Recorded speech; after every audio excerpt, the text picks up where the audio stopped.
We will assemble the 4-cylinder piston in this video. This is the second part of the series. In this video, we will create 2 assemblies. First, let's make the piston assembly. Insert the connecting rod first. Click the green check mark without clicking anywhere. Now insert all the remaining piston parts. This time, do not click the green check mark. Start adding mates. Simply select 2 faces. SolidWorks will automatically apply the correct mate.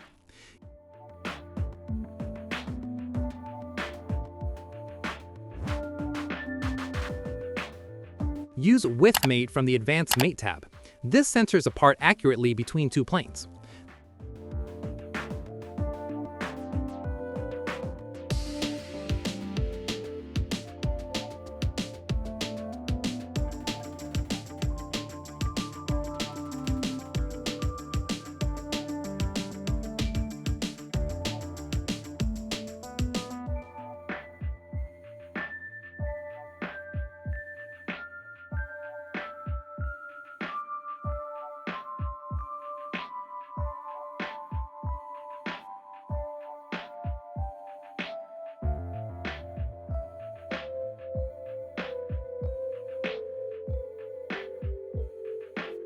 The piston assembly is now complete.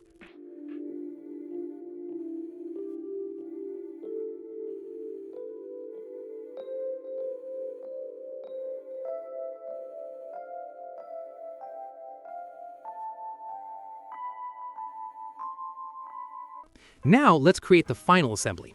Insert the crankshaft first. Click the green check mark to place it at the origin.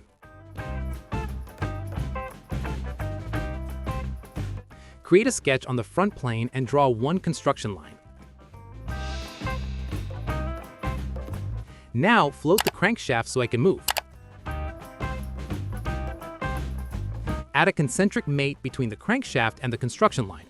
The crankshaft will rotate with the line. You may notice movement along the x-axis. Add 1 more mate to fully constrain it. Now it's fixed properly. Insert the piston assembly. Add concentric and width mates as shown.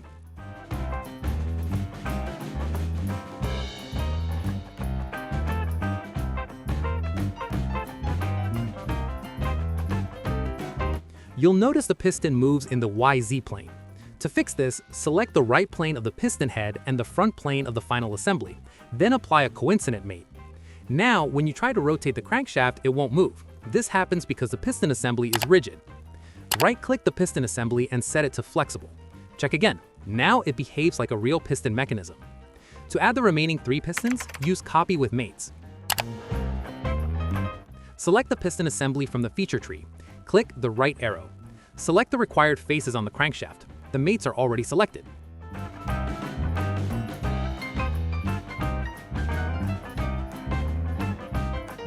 Adjust directions where required. Repeat the same process for the other pistons. At the end, click the red cross button. Now set all newly added piston assemblies to flexible. And that's it! The full assembly is now complete. If you want to animate this assembly, go to Motion Study 1. Click Add Motor, select the crankshaft, adjust the RPM to control the speed. Now calculate the frames. This may take some time depending on your system. Once it's done, the animation is ready.